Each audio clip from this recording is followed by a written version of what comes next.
অপবিশ্বাস যখন সর্বপ্রথম লাইভে এসে দাবি করেছিলেন শাকিব খান তার স্বামী, এমনকি তার ছেলের বাবাও শাকিব খান, তখন সাংবাদিকরা শাকিব খানকে কল করেছিলেন।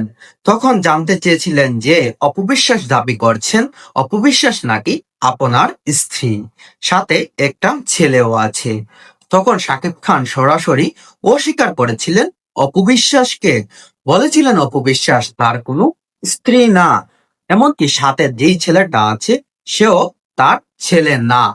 পরবর্তীতে অনেক বাধার সম্মুখীন হয় মেগাস্টার শাকিব খান অপবিশ্বাসের সাথে লাইভে আসেন এবং সেখান থেকেই স্বীকার করেন যে অপবিশ্বাস তার স্ত্রী, আর যেই সন্তানটা আছে সেটাও শাকিব খানের ছেলে।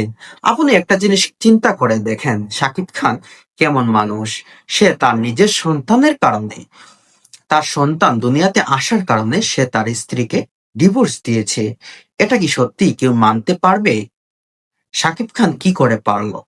অপবিশ্বাস তার ছেলেকে দুনিয়াতে আনার জন্য অনেক কষ্ট করেছে, এমনকি শাকিব খানকে বাবা বানানোর জন্য অনেক কষ্ট করেছে, অনেক ত্যাগ স্বীকার করেছে।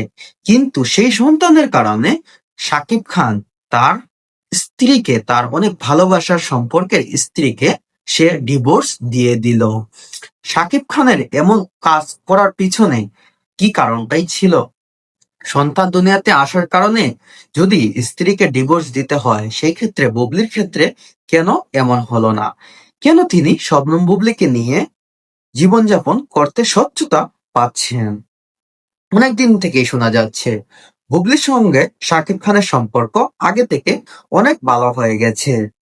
বুবলিকে নিয়ে তিনি বিভিন্ন জায়গায়, বিভিন্ন প্রতিষ্ঠানে ঘুরে বেড়াতে দেখা যাচ্ছে, এমনকি আমেরিকায়ও ছিলেন বুবলিকে